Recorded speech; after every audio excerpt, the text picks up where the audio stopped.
everybody, I'm Bree the Plant Lady, and to celebrate the start of winter, I'm gonna do some seeding today. Now you can see here's a tray that I did a couple of weeks ago. These have been stashed in the greenhouse. Actually, I'm seeing some aphids on the plants, which is why I generally encourage you to do your winter seeding and keep your plants outside. They will grow a little bit slower, but you'll have fewer pest problems. You won't have to water as often, and the plants will be better acclimated to the real life environment. Now, today I'm gonna do another tray of cool season veggies, things like lettuce and cauliflower and parsley, but I'm also wanting to show you how I sow the seeds that go into my tower garden, which is an aeroponic system. So let me go ahead and show you what I'm talking about so that you will understand why I love to grow not only in compost from Soil Cube, but also in a water system that allows me to really maximize my harvesting. So this is the tower garden, and as you can see, it's planted currently with broccoli. Now, because this was outside, the broccoli isn't really heading the way that I was hoping and dreaming it would. I'm actually harvesting these basically at this really small stage and hoping that these axillary branches will really develop now that I've got it brought into the greenhouse where it's got a little bit more temperature regulation. And what makes this really unique is that it's an aeroponic system. And so this is totally soilless. You can see it's got a big tank of water. And you can see, look at all those roots in there. And then it's on a timer, which is a relatively complicated timer that comes on for, I think, 2 minutes, and then it rests for 8 minutes. And it does that cycle 24 hours a day. But because it's not constantly running, the root system doesn't grow totally exponentially. And that's how you're able to grow 20 plants in just 3 square feet. Well, the critical things for growing aeroponically, of course, you have to buy the tower, you need the timer, you need an electrical source, and then what you're gonna do is actually seed your plants into rockwool. And these are actually rockwool cubes that I buy directly from the Tower Garden website because they're the right size. Every time I order these independently, I order the wrong size. So that's just a Brie problem. And then you also need nutrient solution. Because these are soilless, the only way the plants absorb NPK is from this water-soluble solution. So you see the A is all nitrogen, and then the B is potassium and phosphorus. So you need to mix the two together. I just pour them directly in the tank, and that's what keeps the foliage healthy and provides the nutrients that the plants actually require. Seeding process is really simple. It's just like growing in soil, and that you just drop a seed into the rockwool. You fill this with water, and then it'll germinate in a couple of days. So let me go ahead and demonstrate both seeding in compost and in rockwool. Well, I'm a big believer in just reusing the plastic trays that you buy from garden centers. And I'm using these shallow 50 cells, which is plenty of vegetables to get started this early in the season. I'm really doing this because I want to have some starts available for people that attend my January seeding class. Not only are they going to take home trays to be able to grow themselves, but I have an extra bonus project for them to be able to actually do some potting of things that I've already germinated so that they go home with plants that are actively growing. I put the registration link in the description in case you're interested. It's $25, rain or shine, because it's going to be in the greenhouse. So I always use veggie mix. It's what I grow everything in, literally from seed all the way out into the landscape. It's perfect. You don't need to do anything to change its formulation, so you don't need to mix it with anything. And I am just gonna go ahead and fill these trays up, and then we'll head inside and get everything seeded. All right, well, we'll start with the soil, and just with the back of a paintbrush, I'm just making a small hole in the middle, and that's just gonna be so that I've got a place where I can drop the seed directly into. And Today I have snowball cauliflower, I've got all seasons cabbage, I've got single Italian parsley, Decicio broccoli, igloo lettuce, black seeded Simpson lettuce, and more Italian dark parsley. So I wanted to do the parsley in this smaller tray, and those ultimately I'm planting in the garden primarily as a food source for swallowtail caterpillars. Though we eat parsley, it's not like my diet revolves around that. That is really a plant that I'm primarily growing to support the caterpillar stage of our native swallowtail butterflies. So in this larger tray, I'm going to focus on the lettuce and the cauliflower, broccoli, and cabbage.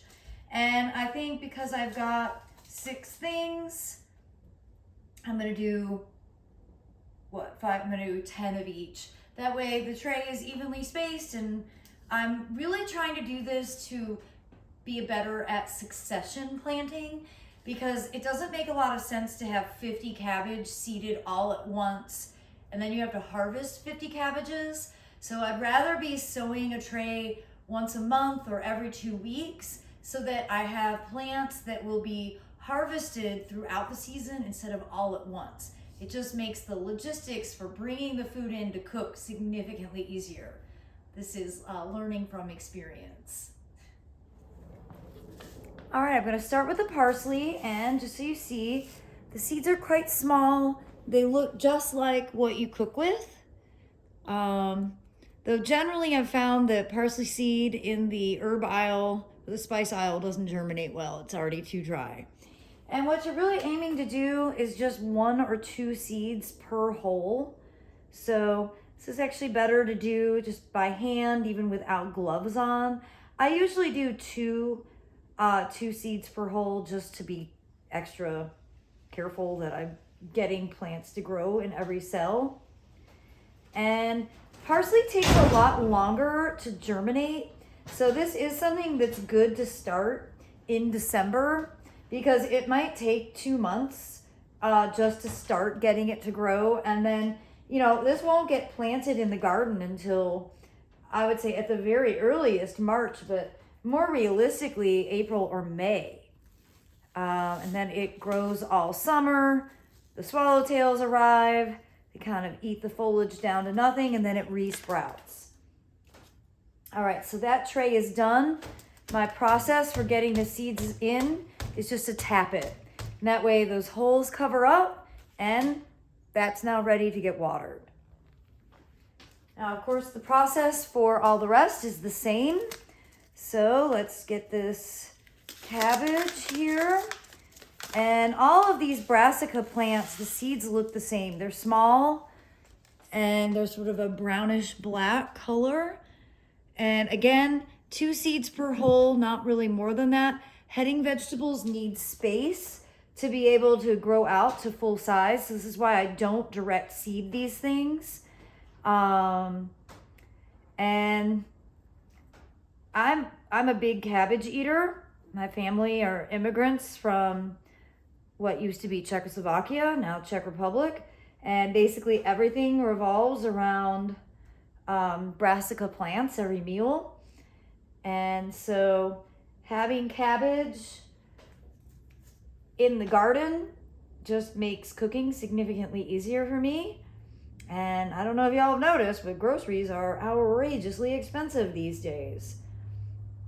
So I'm gonna actually go ahead and do a 3rd row, and that gives me 15, which is kind of excessive. But again, I am also gonna be sharing these with attendees in the seed class. So then I put these seeds back, and I'm gonna do the same with cauliflower, broccoli, and cabbage. Then I'll show you the process for getting the tower garden rockwool planted. All right, the rockwool cubes are really pretty cool. They come apart really easily. You can see they're like, you know, cut on the bottoms. And I'm just putting them in a saucer that holds water because they will absorb the water and they'll just stay moist. and the seeds will germinate. And usually the seeds germinate really quickly, actually more quickly in the rockwool than they do in the compost. I don't know whether that's because they retain more heat. I'm not sure. The rockwool is actually spun rock, and it's predominantly, kind of exclusively used for hydroponic production. So, okay, I've got those all in. I'm gonna pre-moisten. I actually haven't run the water since the cold snap. I'm gonna go ahead and take advantage of this beautiful day and get everything watered here in the greenhouse once I'm done seeding. And you can see these actually absorb the water really quickly, and they turn a different color when they're fully saturated. So you'll know when they are completely wet, and that's exactly what you want. You want them to be totally saturated, and I usually leave a little water in the bottom of the saucer so that they don't dry out. Okay, so now those are ready, and I'm gonna drop the seeds in. So I like the way the tower looks when I have all one species in it. And the thing is, I eat an equal amount of broccoli and cauliflower, and if I had it to harvest every day, I would eat it every single day. It's an enormous part of my diet. I mentioned that parsley isn't, but broccoli and cauliflower is like a cornerstone of my eating all year round. I can't grow it in the summertime here, it's too hot. So I really try to do my best to grow as much as possible during the season when I can grow it here in central North Carolina. So I've been debating on whether I should do all cauliflower or all broccoli, and well, I've decided I'm gonna do both because I just can't make a decision. And the seeding process is just like the soil. You're just gonna drop 1 or 2 seeds into the hole. It's actually easier because the hole is already there. So it's a little bit tedious, but totally worth the effort. And well, it's kind of anticlimactic. But 2 months later, what you end up with are really beautiful, healthy plants that you can actually start harvesting from. So I've actually decided to just do all cauliflower because then I was able to empty 1 seed pack. And that means I get to go and buy more. Always like that excuse. So again, these will germinate just like this. I don't have to do anything. I don't have to cover the seeds or anything. So I'm just gonna move these over to an area where I can make sure that I keep them watered. And yeah, they should germinate relatively soon. And they'll get put into the tower garden once I'm finished harvesting all of that broccoli. Once they start to grow, I'll just add nutrient solution to this container so that the plants get the nutrients that they need to be able to thrive. Well, I didn't get any of that lettuce seeded, so I decided instead of doing it in trays, I'm gonna go ahead and use these small containers. Actually, I had intended on doing this back in the fall, never got around to it. So today's as good a day as any. I'm gonna fill these up with a veggie mix, bring them inside the greenhouse, and get these overseeded with leaf lettuce so that I'll be able to start harvesting my own lettuce through the winter time. Okay, I've got these pots here filled with veggie mix, and the seeding process is the same. These are both, actually I'm not sure if Igloo is a heading variety. This is a head forms quickly, yet hold incredibly well in the garden as summer temperatures rise. Yeah, I don't believe that at all. And in fact, for the instructions, which you should always look at the instructions, so at least on these seed packs, they actually give a map. And you see, we're in the light green, so we're January to April and August to November. These are not summer plants for us in North Carolina or anywhere in the Southeast. These can be sown outside. I'm just doing it in here because frankly I have the greenhouse and people keep giving me a hard time because I don't use it as a greenhouse because all I do is throw parties. So I'm going to focus more on the black-seeded Simpson because this is a more of a leafy variety versus a heading variety. The heading varieties need better spacing, and I'm just going to lightly sprinkle seeds in. And I'm gonna do that to each one of these. And really the idea here is these will be pretty to have when they're growing as centerpieces on the table in here in the greenhouse. So I've done all of these. I'm not doing any igloo. And I'm just gonna cover the seeds up lightly with my hands, just agitate that top sort of ½ inch of soil. And I'm gonna kind of, that's it. That's the process. Winter seeding is really easy whether you have a greenhouse or not. Up until last year, I did all of the same stuff and I did everything outside. The plants grow more slowly, but like I mentioned, they don't need to be watered as much. They don't get as many pest problems, which I'm shocked that I actually have active aphids in here right now after it went to 14 degrees less than a week ago. And they'll grow at the right speed for the actual reality of your climate.